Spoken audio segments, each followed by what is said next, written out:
ہوا لا اکراہ فی الدین کا تبین الرشد من الغی، نہیں ہے کوئی زبردستی اللہ کے دین میں، اور خدا نے ہدایت کے رستے کو گمراہی کے رستے سے علیحدہ کر کے دکھا دیا ہے۔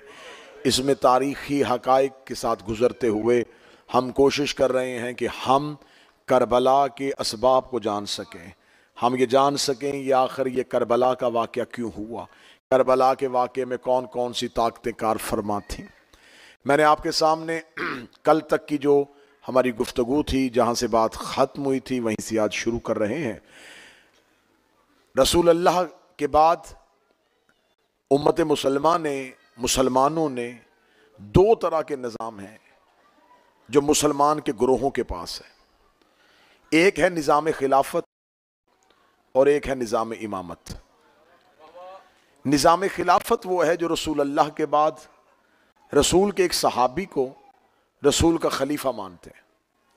نظام امامت وہ ہے جو رسول اللہ کے بعد رسول کے بھائی حضرت علی بن ابی طالب کو نبی کے بعد پہلا امام مانتے ہیں۔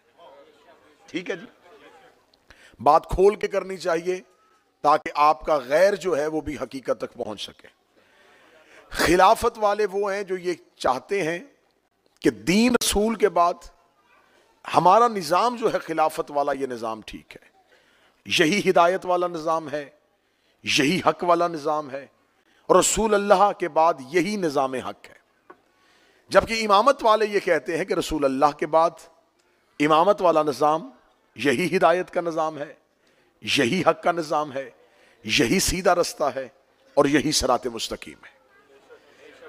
اب مدت ہو گئی ہے، نہ اس نظام والے اپنے نظام کو برا کہہ رہے ہیں اور نہ اس نظام والے اپنے نظام کو کسی کو غلط کہنے دے رہے ہیں، لیکن بات ہم اتحاد کر تو رہے ہیں، ہم اپنے فروعی اختلافات تو اپنے ایک دوسرے کے آمنے سامنے کر رہے ہیں۔ جب بھی اتحاد مسلمین کی بات ہوتی ہے، مسلمانوں کے اتحاد کی بات ہوتی ہے، تو اتحاد امت کے لیے جو سب سے پہلے تقریر کرتے ہوئے جملہ کہا جاتا ہے سارے مسلمانوں کو خوش کرنے کے لیے، وہ یہ کہا جاتا ہے دیکھیے ہم تمام مسلمانوں کا اللہ ایک ہے، قرآن ایک ہے، نبی ایک ہے، کعبہ ایک ہے، لیکن ستم ظریفی یہ ہے کہ ہم مسلمان ایک نہیں ہیں۔ جبکہ ہم اتنی اکائیوں کے قائل ہیں کہ ہم اللہ کے ایک ہونے پہ سارے، رسول اللہ پہ سارے، قرآن پہ سارے، خانہ کعبہ پہ سارے، قرآن پڑھتے ہیں کوئی فرقے نہیں، اللہ کو مانتے ہیں کوئی فرقے نہیں، رسول اللہ کو مانتے ہیں کوئی فرقے نہیں، حج پہ جاتے ہیں کوئی فرقے نہیں۔ تو اتحاد دینے والے جو داعی ہیں وہ یہ کہتے ہیں کہ حضور اتنے ایک ہیں تو پھر ہم ایک کیوں نہیں ہیں؟ آگے سے عوام خاموش ہو جاتی ہے کہ پھر پتہ نہیں ہم ایک کیوں نہیں ہیں۔ اچھا، سب سے بڑی ستم ظریفی یہ ہے کہ جو یہ تقریر کر رہے ہوتے ہیں انہیں بھی پتہ ہوتا ہے کہ ہم ایک کیوں نہیں ہیں، یا پھر وہ ایک ہونے دے بھی نہیں رہے، پھر بھی کہہ رہے ہیں کہ امت کو ایک ہو جانا چاہیے، سب کو ایک ہو جانا چاہیے۔ میں زندہ ذہنوں سے زندہ گفتگو کرتا ہوں، زندہ ذہنوں کا زندہ خطیب ہوں۔ میں آپ کو بتا دیتا ہوں، اگر آپ نے یہ بات عوام سے پوچھنی ہے تو جو عوام سے جواب آپ کو نہیں مل رہا میں دے دیتا ہوں۔ آپ کہتے ہیں ہمارا اللہ ایک ہے، ہمارا نبی ایک ہے، ہمارا قرآن ایک ہے، ہمارا کعبہ ایک ہے، تو ہم ایک کیوں نہیں ہیں؟ ملحدہ ٹرسٹ لندن میں 8 محرم کو آپ کو بتاؤں کہ ہم ایک اس لیے نہیں ہیں کہ ہمارا امام ایک نہیں ہے۔ رسول اللہ کے بعد ہمارا جھگڑا ہے رسول کے جانشین پہ۔ اتنے سالوں سے یا آپ ہمیں مطمئن کریں یا ہماری گفتگو سے مطمئن ہو جائیں، آپ ہمیں نظام خلافت پہ کوئی ایک قرآنی نص پیش کریں، آپ ہمیں دلیل دے دیں، آپ ہمیں ایک حدیث بتائیں کہ جس کو آپ نے رسول اللہ کے بعد رسول کا جانشین بنایا، کیا انہیں رسول اپنی زندگی میں جانشین بنا کے گئے تھے؟ پہلا سوال۔ اگر رسول انہیں اپنی زندگی میں اپنا جانشین بنا کے گئے تھے تو پھر سقیفہ بنی سعدہ میں اختلاف کیوں ہوا؟ میں اب نتیجے آپ سے لینے لگا ہوں، نتیجے لینے لگا ہوں۔ 7 دن تقریر ہوئی، اب نتیجے لینے لگا ہوں۔ اگر وہ نبی کے بنائے ہوئے خلیفہ تھے تو پھر جرت کیجئے، پھر تھوڑی اپنے اندر طاقت لے کے آئیے، مردانگی لے کے آئیے، اور لکھے تاریخ میں کہ علی نے رسول کے بنائے ہوئے خلیفہ کو تسلیم نہیں کیا۔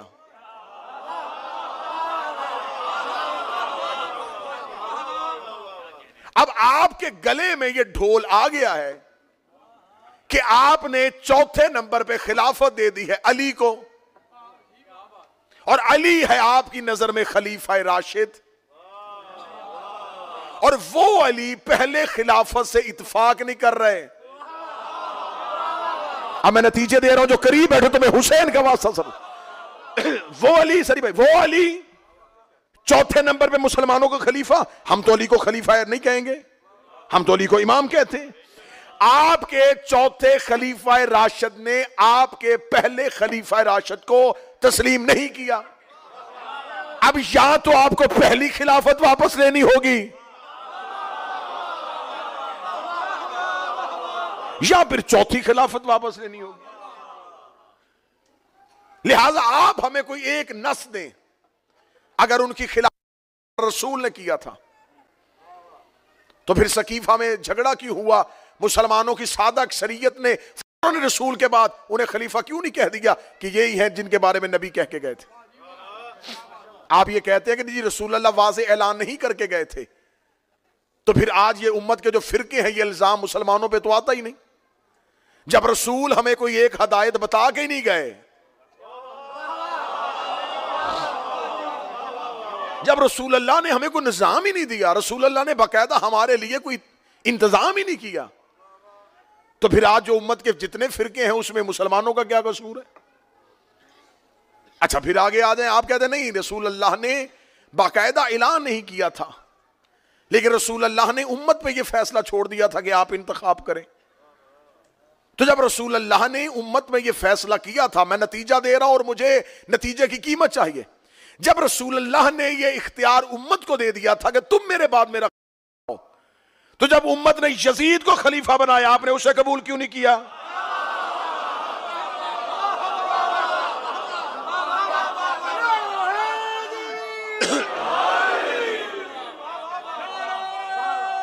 بسم اللہ۔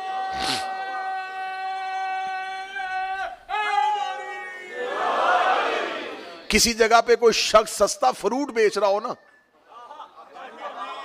اور وہاں پہ جا کے بندہ اچھا فروٹ علیحدہ کرے، گلا سڑا چھوڑ دے، تو پھر وہ کہہ دیتا ہے کہ حضور سستا اسی لیے کیا کہ سارے لو۔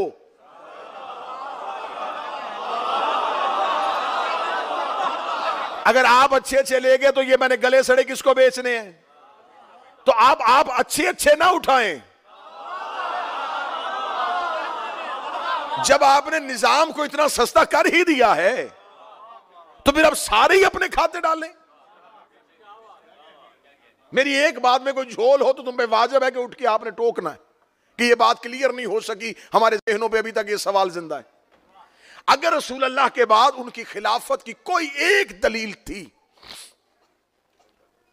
آپ کس قیاس کی بنیاد پہ خلیفہ چنا؟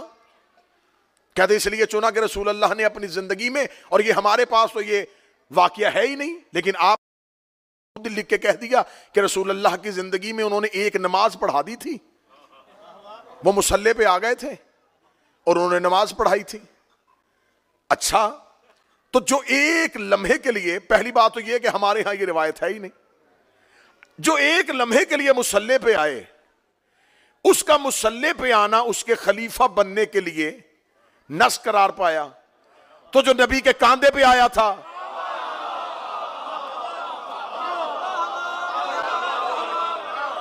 بھئی کسی کا نبی کی مصلی پہ آنا اگر دلیل ہے تو مصلی پہ آنا کاندھے پہ آنے سے زیادہ افضل تو نہیں ہو سکتا؟ مصلی پہ آنا نبی کے بستر پہ آنے سے زیادہ تو نہیں ہو سکتا؟ اور دوسری بات یہ ہے کہ جب انہوں نے نماز پڑھائی تو نبی کہاں تھے؟ کہتے جی نبی حالت بیماری میں تھے اور معاذ اللہ نبی پیچھے نماز پڑھ رہے تھے۔ مجھے اس واقعے میں تو بحث بعد میں کرنی ہے کہ اس واقعے کا راوی کون ہے، یہ کس نے دیکھی ہے، یہ کہاں سے آئی ہے، یہ پہلی بار کس نے روایت لکھی تھی، یہ کس فیکٹری میں روایت بنی تھی، کس نے اس حدیث کو مشہور کیا تھا. اس بحث میں بعد میں جائیں گے کہ روایت کی سند کیسی ہے، یہ روایت مرسل ہے، مشہور ہے، یہ روایت مردود ہے. اس میں بعد میں بحث کریں گے. پہلے یہ بتاؤ کہ مجھے اس بات پہ بحث ہی نہیں کرنی کہ نماز پڑھائی کہ نہیں پڑھائی، مجھے بحث اس بات پہ کرنی ہے کہ اس کی نماز ہوئی ہے کہ نہیں ہوئی.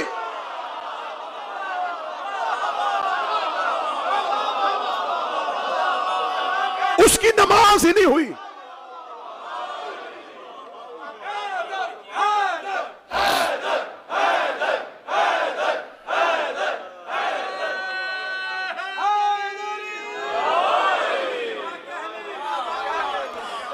تو لہذا فیصلہ اب یہ کرنا ہے کہ ان کے خلافت کی نص کیا ہے.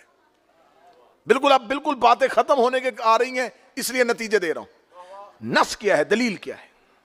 کہتے دلیل یہ ہے کہ رسول اللہ کے جانے کے بعد یہ ان کی ہاں بھی یہی ہے، ایک سطر کا بھی فرق نہیں ہے کہ ان کی خلافت کی دلیل یہ ہے کہ رسول اللہ کے جانے کے بعد کیونکہ باقاعدہ کوئی نظام نہیں تھا تو سقیفہ بنی سعدہ میں مسلمانوں کا اجماع ہوا، اور اجماع امت نے، اجماع یعنی کہ مسلمانوں کی میجورٹی نے وہاں پہ ایک الیکشن کیا اور اس الیکشن میں انہیں سلیکٹ کر لیا گیا. اچھا یہیں پہ آئیں، کیا ہوا تھا؟ امت کا اجماع. خلیفہ کس کا تھا؟ رسول کا. اجماع کس کا تھا؟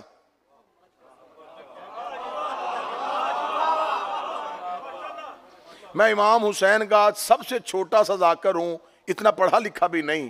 میں مجلس میں دیر سے آ جاؤں اور مجمع اکٹھا ہو کے کہے کہ آج ہم پھر فیصلہ کر لیتے ہیں کہ کس کو پڑھائیں. اور ایک اجماع کے ساتھ ایک بندے کو کھڑا کریں اور کھڑا کر کے اسے زبردستی پیچھے سے دھکا دے کے وہ کہے میں نہیں بیٹھنا چاہتا، کہے نہیں نہیں جی آپ بزرگ ہیں.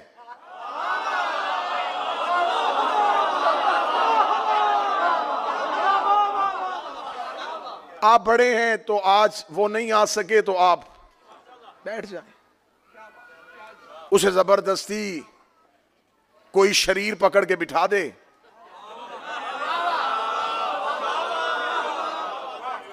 اب وہ بیٹھ کے کھانسنا شروع کر دیں تو آپ آگے سے چپ بیٹھے ہیں. بھائی بٹھایا ہے تو پڑھاؤ. تو وہ کہیں لیں صاحب سن لیں، آپ نے مجھے پکڑ کے بٹھا تو دیا ہے، پڑھ میں لیتا ہوں لیکن اگر کچھ غلط پڑھ دوں تو مجھے ٹھیک کر دینا. جس نے ہاتھ اٹھایا ہے شہزادی اس ہاتھ کو سلامت رکھے، یقیناً تمہاری نگاہ تاریخ پہ ہے تو ہاتھ اٹھائے. ہر بات تو ممبر سے بھی کھول کے بیان نہیں ہو سکتی. وہ کھانستے ہوئے کہہ دے کہ حضور پکڑ کے بٹھا دیا ہے، بس آ گیا ہوں، بیٹھ گیا ہوں. آج مولانا نہیں آئے تو چلو میں کوشش کرتا ہوں میں جتنا پڑھ سکوں، لیکن اگر کچھ غلط پڑھ دوں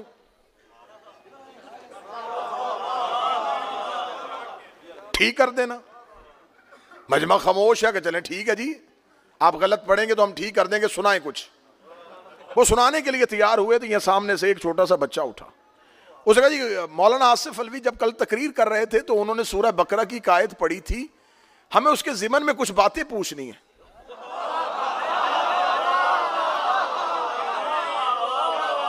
اب وہ بیٹھ تو گیا میری جگہ پہ،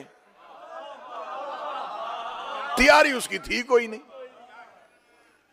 تو اس نے کہا بیٹا کیا قرآن میں کوئی سورہ بقرہ بھی ہے؟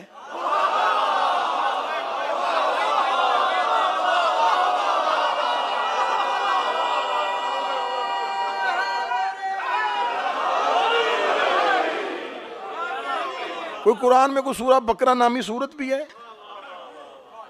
اچھا بیٹا قرآن میں یہ سورت اس نام کی کوئی سورت ہے؟ اب وہ پریشان ہو گیا جس نے اسے بٹھایا تھا. اسے تو نہیں پتا تھا کہ بچہ سوال کر دے گا. اب مجلس کا ماحول خراب ہونے لگا. اب وہ مجاہد شاہ جی بیٹھے ہیں بزرگ ہیں، ان کو پتا چل گیا کہ یہ سارے الزام ہمارے اوپر آ جائے گا کہ جی الحیدر ٹرسٹ میں یہ چلتا ہے کہ ایک بندہ ممبر پہ بیٹھ گیا اور اس کو یہی نہیں پتا کہ سورہ بقرہ نام کی کوئی سورت بھی ہے. انہوں نے دیکھا کہ ماحول خراب ہو گیا, الزام پورے کا پورا جو ہے نا وہ مجلس پہ آ جانا ہے. وہ فوراً اٹھے اور فوراً اٹھ کے آ کے انہوں نے مائک پہ کہا, بھائی یہ جو بیٹا سوال ہے نا, یہ سوال بعد میں پوچھ لینا, ہم بتا دیں گے قرآن میں بیٹا سورہ بقرہ ہے اور اللہ کی یہ قرآن کی بھیجی ہوئی سورت ہے اور خدا نے اس میں. اب انہوں نے جواب دے کے بچے کی تسلی کروا دی. اب وہ جس بوڑھے کو بٹھایا تھا نا, اس نے دیکھ لیا کہ مجاہد شاہ جی نے نا فوراً آ کے حالات کو کنٹرول کر لیا ہے. آپ چلے گئے تو وہ شاہ جی کو لے کے ادھر جا رہا تھا. ادھر جا کے شاہ جی کو پیچھے مڑ کے کہتا, شاہ جی اگر آج آپ نہ ہوتے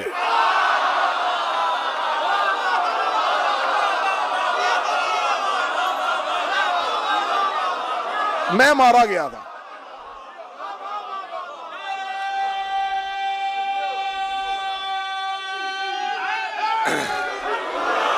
میں مارا گیا تھا کہ میں جتنی بڑی چول مار بیٹھا تھا کہ میں نے تو انکار کر دیا تھا کہ سورت ہی کوئی نہیں ہے. تو شاہ جی فوراً ہاتھ پکڑ کے کہیں گے, میں نے بھی عزت تیری نہیں بچائی, بات مجلس پہ آ رہی تھی. کل کو لوگوں نے کہہ دینا تھا مجلس حسین میں جو مرضی ممبر پہ آ کے بیٹھ جاتا ہے. بندے علی سے کہتے تھے, یا علی تو نے بچا لیا. فرمایا عزت تمہاری نہیں بچائی, عزت محمد کی بچائے.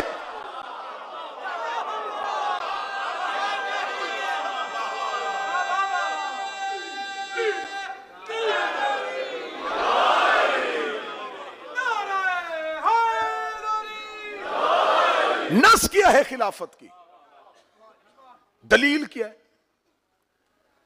بھئی ہم پوچھ رہے ہیں نا, ہم سوال پوچھ رہے ہیں. سارا سال نہیں میری قوم کے بچوں سے پوچھتے.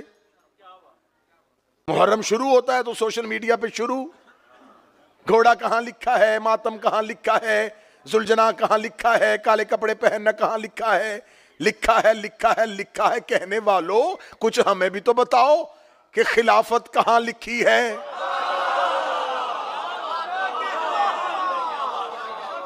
بھئی ساری زندگی ہم ہی بتائیں, جواب ہم دیں, ہم کٹہرے میں کیوں کھڑے ہوں. سوال کا ویسا ہی جواب دیا کرو. جناب بہلول بیٹھے ہوئے تھے دربار میں, اور دربار میں اہل علم کے درمیان ایک بحث چل رہی تھی. ایک حدیث بنی بنائی حدیث لے آئے کہ رسول اللہ نے فرمایا تھا کہ میری امت کے تمام اعمال اگر قیامت والے دن میزان پہ, ترازو پہ ایک پلڑے میں رکھے جائیں اور ایک بندہ اس کے عمل اس پہ رکھے جائیں تو اس کا پلڑا امت تمام کے اعمال سے زیادہ وزنی ہوگا. اب یہ حدیث بنی تھی, یہ ہوم میڈ حدیث تھی.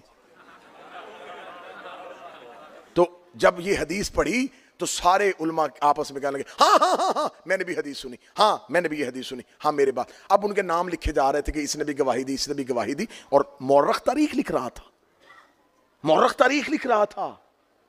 نامہ نگار بیٹھا ہوا تھا نا دربار میں, درباروں میں ہر طرح کا صحافی بیٹھتا تھا. وہ لکھ رہا تھا کہ ایک حدیث پڑھی گئی ہے دربار میں اور فلاں فلاں اس دور کے اس عہد کے علماء نے اس کو آن کیا ہے کہ یہ حدیث نبی کی ہے. سب کہہ رہے ہاں ہاں ہے.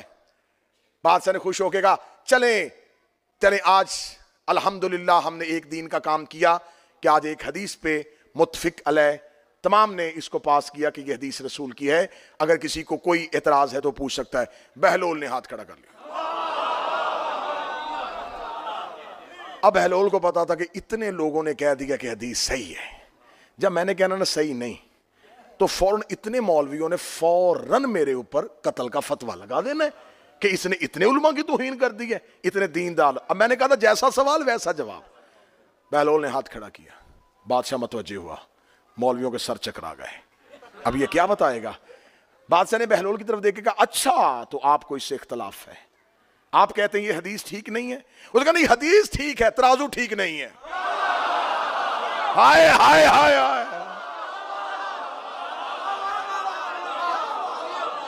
حدیث ٹھیک ہے, ترازو ٹھیک نہیں. ساری امت کے عمل ایک بندے کے ساتھ, تو آپ ہم سے پوچھ رہے ہیں یہ کہاں لکھا ہے، یہ کہاں لکھا ہے، یہ کہاں لکھا ہے؟ آج ہم پوچھنے بتا دیں کہ آپ نے جو پہلا خلیفہ بنایا یہ کہاں لکھا ہے؟ کہتے جی نہیں، امت نے اکٹھے ہو کے اجماع سے بنا دیا تھا۔ اچھا، امت نے اجماع سے بنا دیا تھا؟ خدا قرآن میں کہتا جب اللہ نے پہلا خلیفہ بنایا تھا، وَإِذْ قَالَ رَبُّكَ لِلْمَلَائِكَةِ إِنِّي جَاعِلٌ فِي الْأَرْضِ خلیفہ، جب اللہ نے پہلا خلیفہ بنایا تھا تو فرشتوں نے اجماع کے ساتھ اللہ کو جواب دیا تھا اسے خلافت نہ دے، زمین پہ فساد ہو جائے گا۔ خدا نے فرشتوں کے اجماع کو ٹھکرایا اور کہا چپ، صرف سجدہ کرو۔ اب سر پہ قرآن رکھ کے بتانا، جو اللہ اپنی خلافت پہ معصوموں کا اجماع برداشت نہیں کرتا،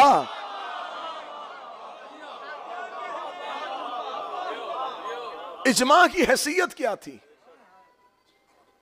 کیا وہ جتنے لوگ تھے، جتنے بھی لوگ تھے، کیا وہ سارے کے سارے اسلامی اس پوزیشن میں تھے کہ وہ زمین پہ اللہ کی خلافت کا انتخاب کریں؟ میں نے 2 دن پہلے والی مجلس میں بتا دیا کہ کیسے یہ انتخاب ہوا تھا، زیادہ لمبا واقعہ تو ہم دوبارہ پڑھ نہیں سکتا۔ اب یہ خلافت کہاں ہوئی؟ یہ سقیفہ میں بنی۔ کس نے؟ ایک صحابی نے دوسرے صحابی کا ہاتھ پکڑ کے بلند کیا۔ یہ ہے تمہارے پاس پہلی خلافت کی دلیل کہ پہلا خلیفہ سقیفہ بنی سعدہ میں بنا، اور کسی نے اعلان نہیں کیا تھا، رسول واضح کوئی پالیسی نہیں دے کے گئے تھے۔ ایک صحابی نے بعد میں اس کا ہاتھ پکڑ کر بلند کر کے کہہ دیا کہ یہ بزرگ ہیں، نبی کے رشتہ دار ہیں، نبی کو زیادہ محبوب بھی ہیں، میں بھی ان کی بیعت کرتا ہوں، آپ بھی ان کی بیعت کر لیں۔ یہاں سے پہلا خلیفہ بن گیا۔ پھر پہلا جاتا ہوا جس نے اسے بنایا تھا خلافت اس کی طرف دے کے چلا گیا، پھر اس نے ایک کمیٹی بنا دی، پھر خلافت تیسرے خلیفہ کے پاس چلی گئی۔ اس کا مطلب یہ ہے تمہارے پاس خلافت کی نص۔ اب یہ ہے خلافت والوں کے پاس دلیل، سقیفہ میں بنا، اجماع سے بنا، ایک صحابی نے ہاتھ پکڑ کے بلند کیا۔ اب ہم سے پوچھو ہم نے علی کو امام کیوں بنایا ہے؟ نہ اجماع کے ساتھ بنایا، نہ ووٹوں کے ساتھ بنایا۔ رسول اللہ نے اپنی آخری حج میں حجت الوداع کے موقع پر علی کا ہاتھ پکڑ کر بلند کر کے لوگوں کو بتایا کہ یہ جو اعلان میں اس کی ولایت کا کر رہا ہوں یہ میں اپنی مرضی سے نہیں کر رہا، ابھی جبریل آیا اور اس نے مجھے کہا ہے کہ اگر تو نے یہ نہ پہنچایا تو تو نے رسالت کا کچھ بھی نہیں پہنچایا، اس لیے علی اور علی کے بیٹے میرے بعد تمہارے مولا اور تمہارے ولی ہیں۔ یہ ہے ہمارے پاس امامت کی دلیل۔ شیعہ ہو سنی ہو، فیصلہ گھر جا کے کرنا۔ اور میرا اہل سنت بھائی کس ماحول میں زندگی گزار رہے ہو؟ ایک خلیفہ بنا نبی کی زندگی میں، ایک بنا نبی کے بعد، ایک بنا غدیر میں، ایک بنا سقیفہ میں، ایک کا ہاتھ نبی نے بلند کیا، ایک کا ہاتھ صحابہ نے بلند کیا، ایک بنا میں، ایک بنا 1,24,000 صحابہ میں۔ اب مجھے بول کے بتاؤ قرآن میں اطاعت نبی کی واجب ہے یا صحابی کی واجب؟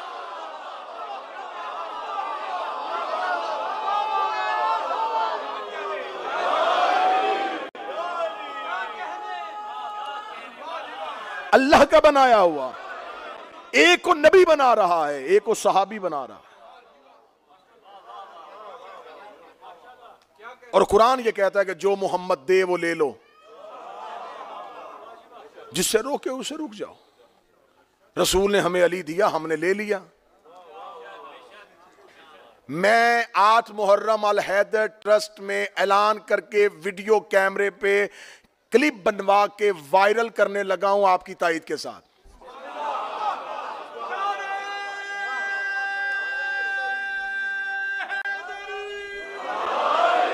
اب اگر میں صرف اعلان کروں گا اور مجمع خاموش رہے گا تو لوگ کہہ دیں گے یہ صرف اس نے خود اپنا کیا، اس کے مجمع کی سے تائید نہیں تھی۔ میں الحیدر ٹرسٹ میں یہ قرارداد پاس کرواتے ہوئے یہ اعلامیہ پوری دنیا کو سنانے لگا ہوں، لا الہ الا اللہ محمد رسول اللہ علی ولی اللہ۔ مجھے 14 کی سچائیوں کی قسم ہے، اگر خم غدیر پہ رسول حضرت ابو بکر کا ہاتھ بلند کرتے ہم انہیں خلیفہ مان لیتے۔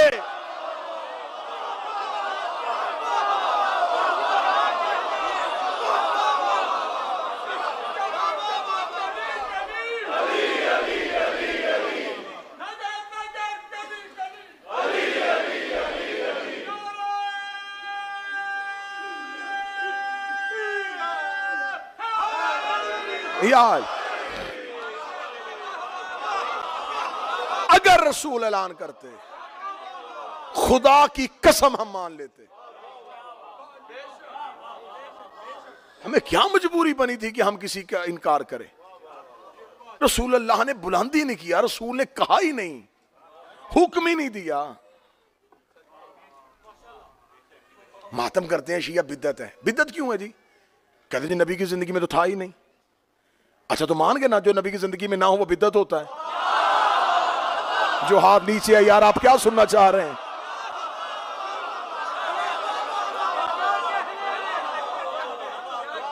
یہ گھوڑا نکالتے نبی کی زندگی میں تو تھا ہی نہیں, ماتم کرتے نبی کی زندگی میں تو تھا ہی نہیں. اچھا جو نبی کی زندگی میں نہیں ہوتا وہ نہیں مانتے نا, تو یہ نبی کی زندگی میں خلیفہ تھے ہی نہیں.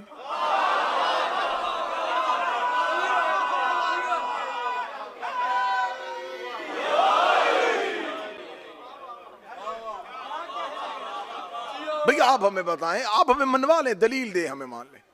جہاں دلیل نہیں ہوتی وہاں گالی وہاں گولی. جب دلیل ختم ہو جاتی ہے, جب علم کا دروازہ بند ہو جاتا ہے, جب ہدایت ہی نہیں ہے, ہم آپ پہ سوال کر رہے ہیں, ہم ماننے کے لیے تیار ہیں. بھائی دلیل دے دیں. ہمارے پاس دلیل ہے امیر المومنین اور ان کے بیٹوں کی امامت غدیر, اور 1.25 لاکھ صحابی موقع کے گواہ.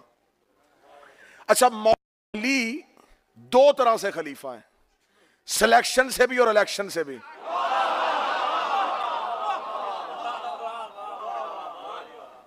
سلیکشن اللہ نے کی غدیر میں, 4تھے نمبر پر الیکشن ہوا, پھر علی الیکٹ ہو گئے. لیکن علی والے الیکشن میں اور پہلے الیکشنوں میں فرق تھا. علی فارم 47 سے آئے تھے,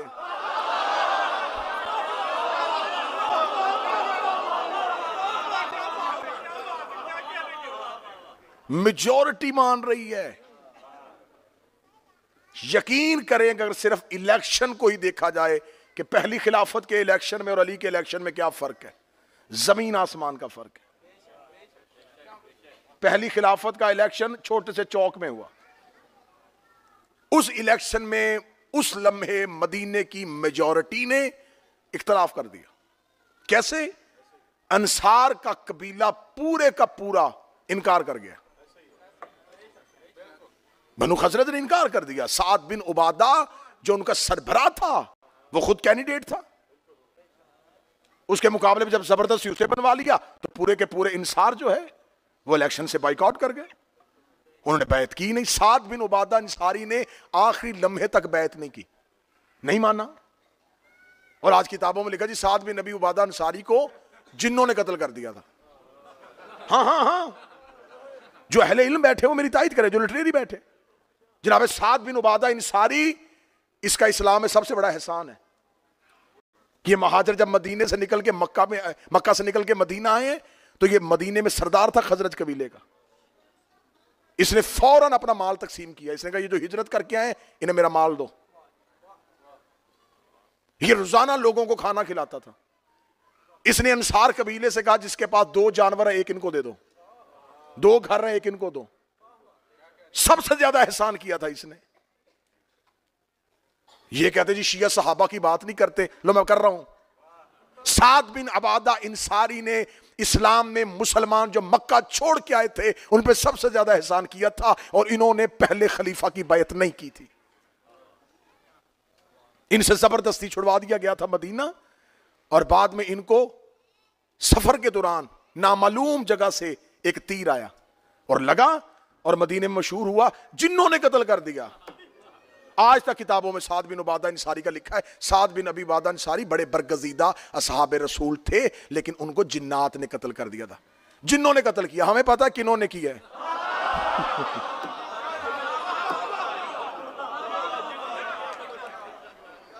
سیکریٹ ایجنسیز اس دور میں بھی تھیں, انہیں قتل کر دیا. سعد بن ابی عبادہ انصاری نے نہیں بیعت کی. تو اب اگر الیکشن کو ایکول کیا جائے تو الیکشن پہلی خلافت کا دیکھ لو اور چوتھی کا دیکھ لو. آپ سلیکشن کو نہیں مان رہے, آپ کہتے جی اللہ نہیں بناتا بندے بناتے, تو آؤ بندوں کے بنائے پہ فیصلہ کر لیتے ہیں. بندوں کے بنائے پہ فیصلہ کرو نا. پہلی خلافت کے دور میں چھوٹا سا چوک سقیفہ بنی سادہ وہاں پر ہوئی. ابو العلا مودودی, ابن خلدون, شبلی نعمانی, ابن اسیر, ابن کثیر, یعقوبی, جہاں جہاں تک جانا چاہو گے میں پیچھے پیچھے چلوں گا, ایک ایک تاریخ سے دکھواؤں گا تمہیں. سب نے لکھا کہ انہوں نے جب فیصلہ کیا اور فیصلہ کر کے چھوٹے سے گروہ 4 بندے تھے پہلے جنہوں نے بیعت کی. 4 اور 4 بندے بیعت کر کے تلواریں نکال کے مدینے کی گلی میں آ رہے تھے، اور سامنے سے کوئی بندہ آتا اس کا ہاتھ پکڑ زبردستی پکڑ کے کہتے ہو گئی تیری بیعت. ہاں ہاں ہاں، میں مذاق نہیں کر رہا، میں حقائق پڑھ رہا ہوں. ہو گئی تیری بیعت بس. اسے کہا ہوا کیا ہے، کون ہے یہ، کیا ہوا ہے؟ کہنے لگے وہ ان کی خلافت کا اعلان ہو گیا ہے. آگے سے بندہ آ رہا، اس کا ہاتھ پکڑ کے پکڑ، بس بیعت ہو گئی تیری، اب خاموش، اب تو بیعت میں آ چکا ہے. یہ بیعت ہو رہی تھی. علی نے ایسے ایک دن بھی بیعت نہیں لی. پہلا خلیفہ جاتے ہوئے دوسرے خلیفہ کا، اور دوسرا خلیفہ بیماری کی حالت میں کہہ رہا ہے جلدی مجھے دو، میں تمہیں کچھ لکھ کے دوں تاکہ میرے بعد یہ بندے کمیٹی میں بٹھا دینا. اچھا نبی جب آخری وقت کہہ رہے تھے کہ لاؤ، وہ کسی نے نہ دیا، پھر کمیٹی بنوائی. لیکن جب مولا امیر المومنین کی خلافت کا دور آیا، پھر جب مسلمان علی کے پاس آئے، یا علی آپ حکومت کو قبول کیجئے، علی نے فرمایا ایسے نہیں، مسجد میں آؤ. 300 اصحاب بدر زندہ تھے جنہوں نے مولا علی کے ہاتھ پہ بیعت کی. بیعت رضوان والے اصحاب موجود تھے جنہوں نے علی کے ہاتھ پہ بیعت کی. صرف 19 افراد وہ تھے جنہوں نے علی کے ہاتھ پہ بیعت نہیں کی. 19 افراد تھے، ان کے نام کتابوں میں لکھے. عبداللہ ابن عمر نے بیعت نہیں کی، سعد بن ابی وقاص نے بیعت نہیں کی، مغیرہ ابن شعبہ نے بیعت نہیں کی. علی نے ان میں سے کسی سے بھی زبردستی بیعت نہیں لی. انہوں نے مسجد میں اندر کھڑے ہو کے کہا علی ہم تیری بیعت نہیں کریں گے. علی فرمایا بیعت نہ کرو لیکن مدینے کا امن خراب نہیں کرنا. جناب سیدہ سنو، کربلا کے حقائق سنو، شیعو کربلا کے راز سنو. جناب سیدہ رسول اللہ کے جانے کے بعد روزانہ یہ جو ہم ہاتھ میں خاک شفا کی تسبیح پکڑتے ہیں، سب سے پہلے قبر کی خاک کی تسبیح بی بی نے بنائی تھی، اور جناب حمزہ کی قبر کی مٹی لے کے اس کی تسبیح بنائی تھی. جناب حمزہ کی قبر جو جا چکے ہیں وہ میری تائید کرنا، جو نہیں گئے وہ جا کے ریسرچ کرنا اور گوگلز پہ چلے جانا، جا کے دیکھنا کہ بنی ہاشم کے محلے سے جناب حمزہ کی قبر کا کتنا فاصلہ ہے. جناب زہرا گھر سے نکل کے روزانہ وہاں جاتی تھی اور وہاں جا کے بیٹھتی تھیں اور بیٹھ کے روتی تھی. میں فضائل پڑھ رہا ہوں. ایک دن محبوب بن لبید ایک صحابی اپنی بیوی کے ساتھ گزر رہا تھا، یہ جناب حمزہ کی قریب سے گزرا، قبر کے قریب سے. تو اس کی زوجہ نے کہا بنت پیغمبر بیٹھی ہے. اس نے کہا جلدی جا، اچھا موقع ہے، میرے دل میں کچھ سوال ہے، ان کے جواب لے کے جا، کیونکہ رسول کی بیٹی ہے، میں نہیں جا سکتا، تو جا. جا کے پوچھ کے بی بی تیرے پاس کیا دلیل ہے کہ علی خلیفہ ہے. اس کی بیوی گئی اور اہل سنت کتابوں میں لکھا ہے، بی بی نے کہا علی کی خلافت، کیا یہ دلیل کافی نہیں ہے کہ میرا بابا رسول اس کی خلافت کا اعلان کر کے گیا تھا. اس صحابی کی بیوی ہے اور اس نے اس کے اپنے شوہر سے کہا محبوب سے کہ بی بی کہہ رہی ہے کہ میرا بابا اعلان کر گیا. اس نے کہا پوچھ کیا، کب کیا تھا. یہ دوبارہ واپس آئی، دوبارہ آ کے کہہ دی شہزادی پوچھنا چاہتی ہوں کہ رسول اللہ نے کب آپ کے شوہر کی خلافت کا اعلان کیا تھا. بی بی نے قبر سے سر اٹھایا اور فرمایا غدیر کو فراموش کر دیا تم لوگوں نے، بھلا دیا تم لوگوں نے غدیر کو. وہ پھر گئی اور پھر جا کے اپنے شوہر سے کہتی ہے، بی بی کہتی ہے کہ تم نے غدیر کو فراموش کر دیا. وہ کہتا آخری سوال پوچھا، جا کے بی بی سے پوچھ اگر خلافت علی کا حق تھا تو علی نے آپ کو دربار میں کیوں بھیجا، خود علی اپنے حق کے لیے کیوں نہیں آئے. حق تھا نا تو آ جاتے. یہ سوال جو آج ممبر پہ یا سوشل میڈیا پہ آپ سے پوچھا جاتا ہے، یہ ایک صحابی کی بیوی نے جناب سیدہ سے پوچھا. اب میں جواب سیدہ پیش کرنے لگا ہوں. اس نے کہا علی نے آپ کو کیوں دربار میں بھیجا، علی خود کیوں نہیں آئے. اس عورت نے آ کے کہا شہزادی اگر خلافت علی کا حق تھا تو علی خود کیوں نہیں آئے. جواب سننا سیدہ کا اور گھر تک تسلی رہے گی تمہیں. جناب سیدہ دیکھ کے کہتی ہے کعبہ طواف کروانے کے لیے گھروں میں نہیں جاتا، اور میرے بابا کی حدیث ہے اے علی تیری مثال میری امت میں کعبے کی ہے.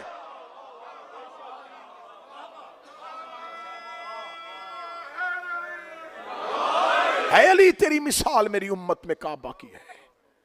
کعبہ طواف کروانے کے لیے نہیں جاتا، مسلمان طواف کرنے کے لیے کعبہ کے پاس آتے.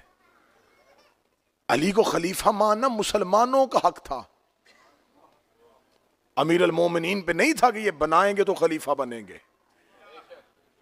علی کے پاس تو خلافت تھی, خلافت عرضی کے مالک تو علی تھے.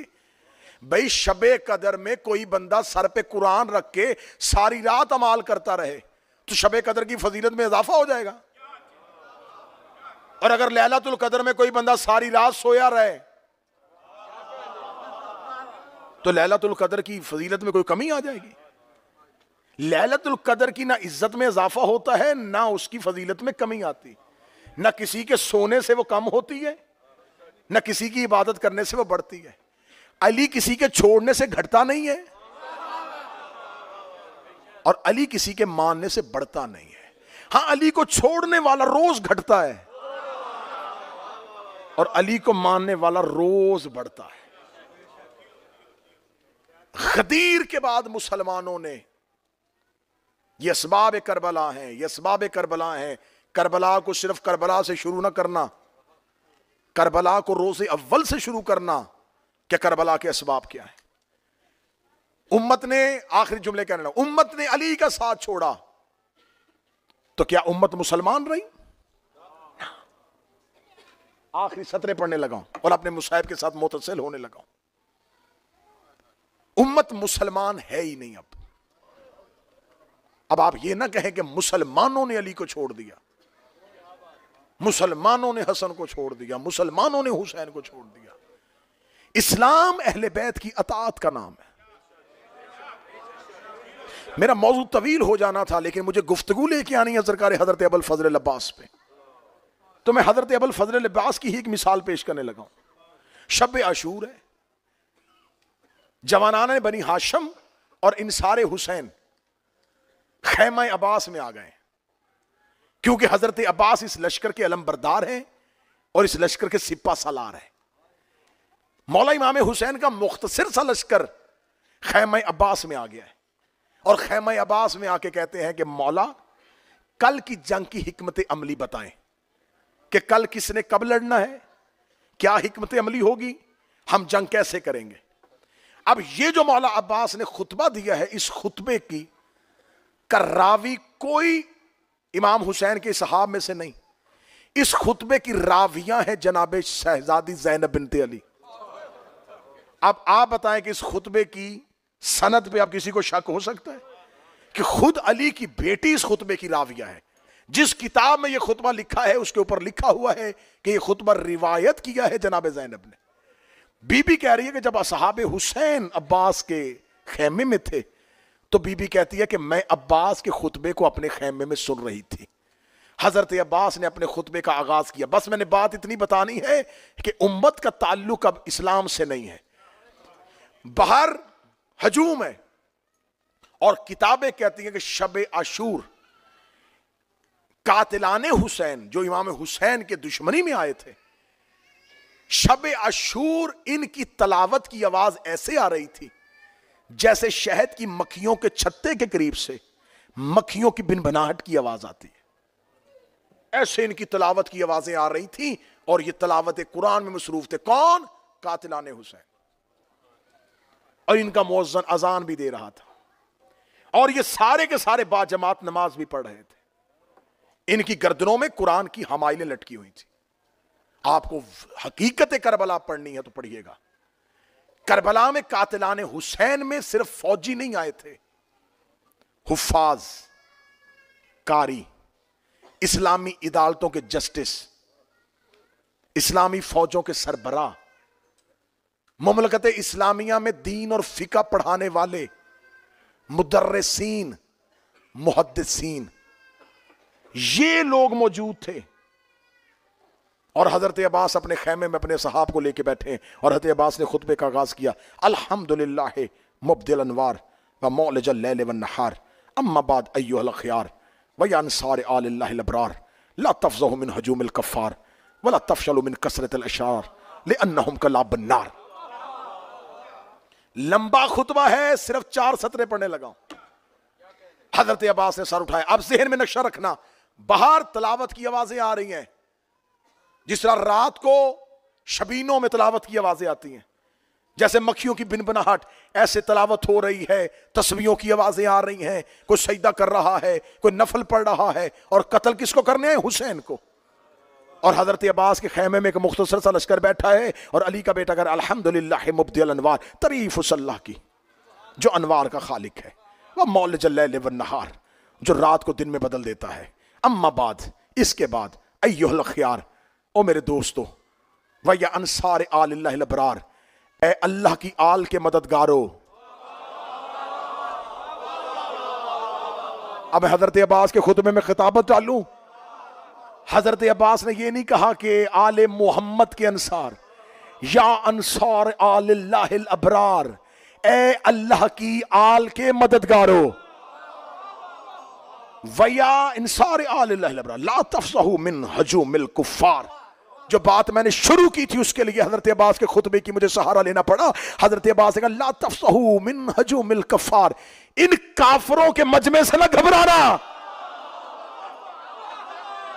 لا تفزعوا، میں اب اس جملے کی، اس خطبے کی آپ کو حقیقت تب سمجھ میں آئے گی اگر آپ کے ذہنوں میں قاتلان حسین کے نام ہو، کون کون جلیل القدر لوگ بیٹھے تھے، کون کون اس دور کے نامور لوگ بیٹھے تھے، کون کون صحابی بیٹھا ہوا تھا، کس کس صحابی کا بیٹا بیٹھا ہوا تھا، کتنا بڑا بڑا محدث بیٹھا ہوا تھا، کتنے بڑے بڑے مورخ بیٹھے ہوئے تھے۔ ان کے نام اگر آپ کے ذہنوں میں ہوتے تو پھر حضرت عباس کے جملے کا آپ کو لطف آنا تھا۔ حضرت عباس کہتے لا تفزعوا من ہجوم الکفار، ان کافروں کے مجمع سے نہ گھبرانا، ولا تفشلوا من کثرت الاشرار، اور ان شریروں کی کثرت سے خوف زدہ نہ ہونا۔ تم کیا سمجھتے ہو ان کی داڑیاں، ان کے پیشانی پہ سجدے، ان کی ہاتھوں پہ تسبیح؟ جملے عباس کے زامن عباس کے انہم کلاب النار، یہ دوزخ کے کتے ہیں۔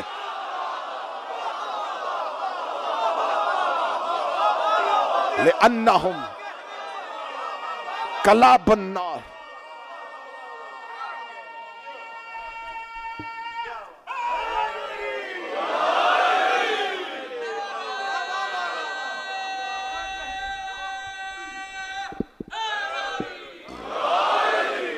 لأنہم کلاب النار۔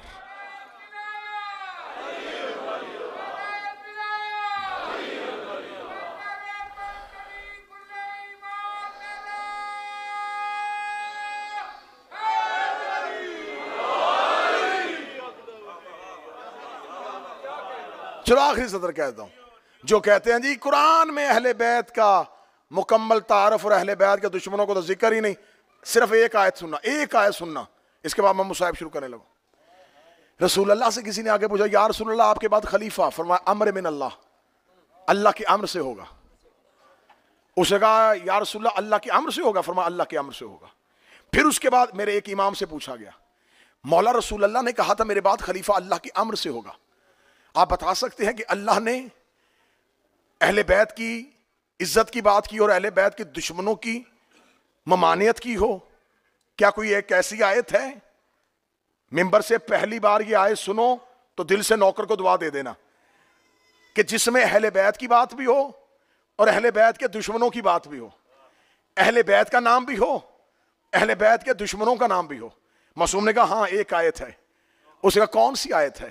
امام نے سورہ مبارکہ النحل سے آیت پڑھی، بسم اللہ الرحمن الرحیم، ان اللہ یامر بالعدل والاحسان وایتاء ذی القربی وینہی عن الفحشاء والمنکر والبغی۔ اس نے کہا مولا اس میں اہل بیت کا نام کہاں ہے؟ فرمایا سن، بے شک اللہ امر کرتا ہے، اللہ حکم دیتا ہے عدل کا، احسان کا اور ذی القربی کا۔ فرماتے یہاں عدل سے مراد میرا دادا علی ہے، یہاں احسان سے مراد میری دادی فاطمہ ہے، یہاں ذی القربی سے مراد حسن اور حسین ہے۔ اب آدھی آیت میں نے پڑھی اور آدھی تم نے میرے ساتھ سمجھنی ہے۔ امام فرمایا ان اللہ یامر بالعدل علی والاحسان فاطمہ وایتاء ذی القربی حسن اور حسین وینہی، اور اللہ کہہ رہا بچنا، عن الفحشاء والمنکر والبغی۔ بولو جو علی کے نوکر بیٹھے ہو قرآن سن کے بولو۔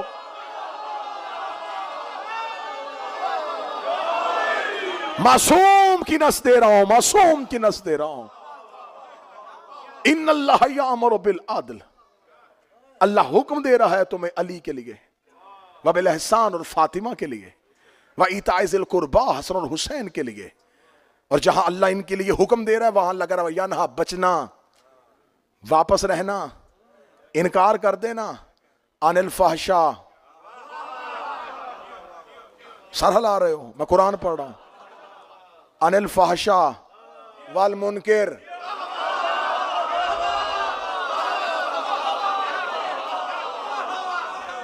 والبغی. دین اہل بیت کا نام ہے، اسلام اہل بیت کا نام ہے.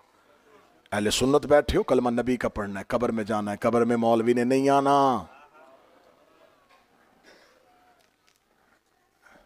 لوٹا ہے دین کو مسلمانوں نے، اجاڑا ہے گھر بطول کا مسلمانوں نے، جنگلوں میں رلائی ہیں زہرا کی بیٹیاں، بازاروں میں مارا گیا ہے فاطمہ کی بیٹیوں کو. اتنا دین پہ خرچہ کسی نبی کے بیٹے کا نہیں آیا جتنا دین پہ خرچہ علی کی شریف بیٹیوں کا آ گیا. آج عباس کا علم نہیں ہے، آج زینب کی رضا کا وارث آ رہا ہے.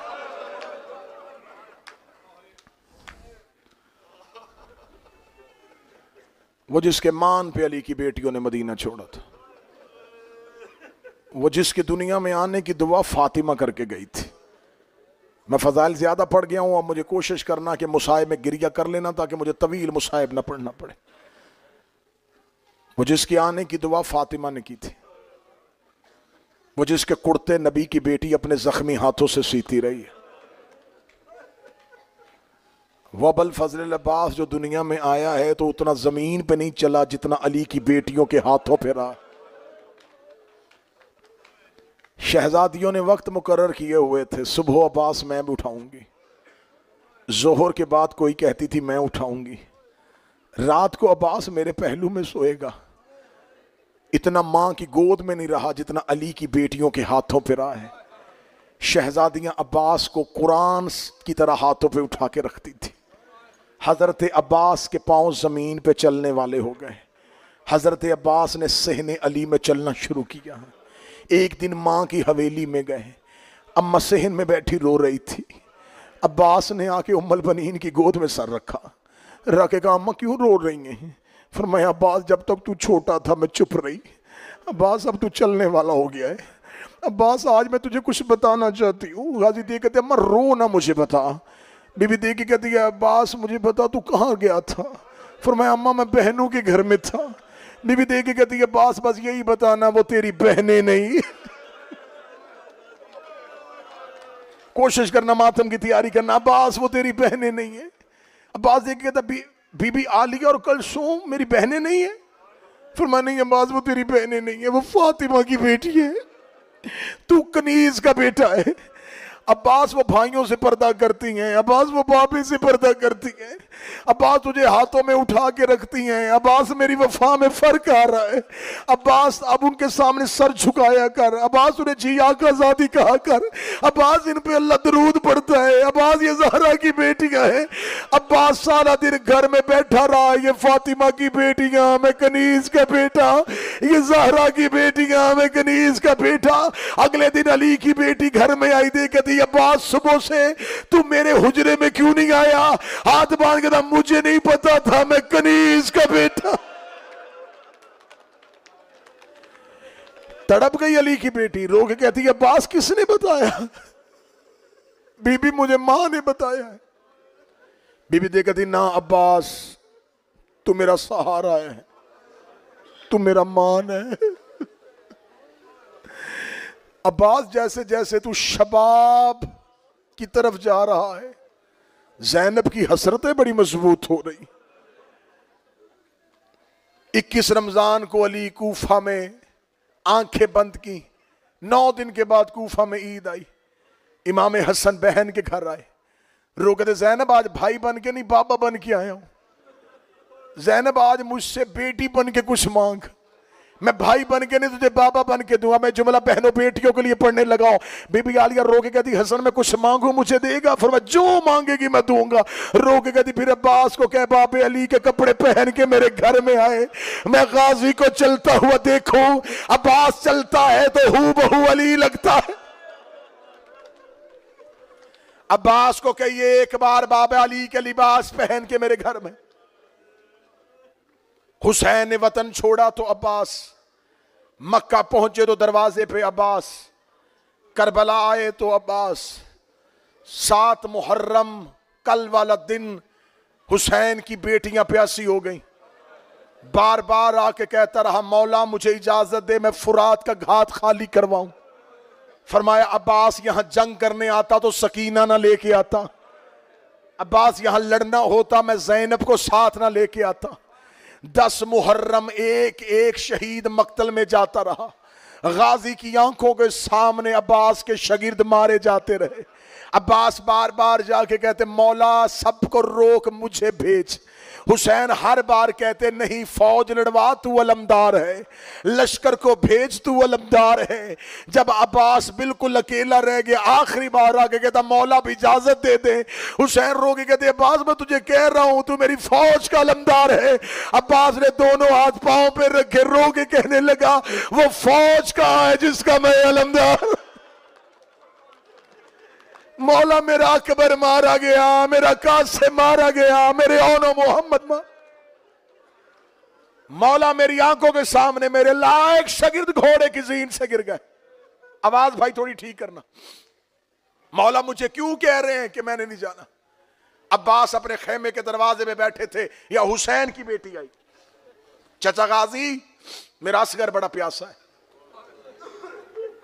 فرماتے بی بی میں تو گیا ہوں, شہنشاہ مجھے اجازت نہیں دے رہے. رو کے کہتی اگر میں اجازت لے دوں تو پانی لے آئیں گے. فرما بی بی اجازت تو لے کے دے, میں فرات خیمے میں نہ لے کے آؤں عباس نہ کہنا. حسین کی بیٹی چلتی چلتی وہاں آئی جہاں غریب ٹیلے پہ بیٹھے تھے. حسین نے سکینہ کو آتے دیکھا, منہ مدینے کی طرف کہتا اماں میں اجڑ گیا, اماں تیری شکل والی بیٹی سوال لے کے آ رہی ہے. جناب سکینہ بابے کے زانو پہ بیٹھ کے کہتی ہے بابا میرا اصغر بڑا پیاسا ہے, بابا اگر اجازت دے دے میرا چچا فرات سے پانی لے آئے. اتنا کہنا تھا. جو باپ بیٹیوں والے بیٹھے ہو تمہیں پتا ہے باپ مزدور بھی ہو تو کوشش کرتا ہے کہ بیٹی کی کوئی خواہش ایسی نہ ہو جو باپ پوری نہ کرے. حسین چند لمحوں کے مہمان تھے. سکینہ نے عباس کی اجازت کی خواہش کی. حسین رو کے کہتے اچھا سکینہ مجھے صرف اتنا بتا تیرے اصغر کی عمر کتنی ہے؟ فرمایا 6 ماہ. فرمایا میرے عباس کی عمر کتنی ہے؟ فرمایا 32 سال. حسین رو کر سیدزادی فیصلہ خود کرنا, ایسے نہ ہو نہ تیرا 6 مہینے کا بچے نہ میرا 32 سال کا بچے. شہزادی وہاں گئی جہاں حضرت عباس کھڑے تھے. آ کے کہتی ہے چچا میں نے بابا سے اجازت لے دی. بابا کہہ رہے سکینہ علم اور مشکیزہ لے کے آ. علم اور مشکیزہ لے کے سکینہ خیمے سے چلی. حسین کی آواز ہے سکینہ بوجھ تقسیم کر, ایسے کر علم عباس کو میں دیتا ہوں مشکیزہ تو پہنا. سکینہ کی آواز ہے چچا تھوڑا جھکیے میں آپ کو مشکیزہ پہناؤں. عباس جھکتے جھکتے جھکتے اتنا جھک گئے عباس کے دونوں ہاتھ 4 سال کی معصومہ کے پاؤں پہ آئے. حسین نے رو کے کہا عباس تو نے جنگل میں سیدزادی کا حیا کیا ہے, میں حسین وعدہ کرتا ہوں قیامت تک کے لیے تیرا ہاتھ علموں پہ بلند رہے گا. اچھا عباس اللہ کے حوالے, اچھا غازی اللہ کے حوالے. عباس گھوڑے کی زین پہ آئے. یہ خیمے سے آواز آئی عالیہ کی عباس مجھے مل کے جانا. اب جس بندے نے ماتم کرنا ہے گھر تک وہ سطر کے لیے تیار رہے. عباس کا گھوڑا عالیہ کے خیمے کے باہر گیا. شہزادی کی آواز ہے عباس ایک بار میرے خیمے کے اندر آ. حضرت ابوالفضل عباس جس نے ساری زندگی عالیہ کے دروازے پہ نوکری دی تھی, آج حکم زینب تھا. عباس دروازے پہ نہیں, عباس میرے خیمے کے اندر آ. عباس کانپتے ہوئے بدن سے علی کی بیٹی کے خیمے کے اندر داخل ہوئے. زینب نے خیمے کا پردہ گرایا. دیکھ علی غازی مجھے خبر ہے تو آخری بار ملنے آیا ہے. عباس مجھے بول کھول کے بتا تجھے بچپن میں چلنا کس نے سکھایا تھا؟ فرمایا علی کی بیٹی تو نے مجھے انگلی پکڑ کے چلنا سکھایا تھا۔ فرمایا ایک چیز میں نے سکھائی تھی، اب ایک تو مجھے سکھا۔ عباس کہتا میری کیا جرت، میں علی کی بیٹی کو سکھاؤ۔ رو کے کہتی مجھے بتا رسیاں کیسے پہنتے ہیں، شرابیوں سے کیسے بولتے ہیں، درباروں میں کیسے جاتے ہیں، خطبے کیسے دیتے۔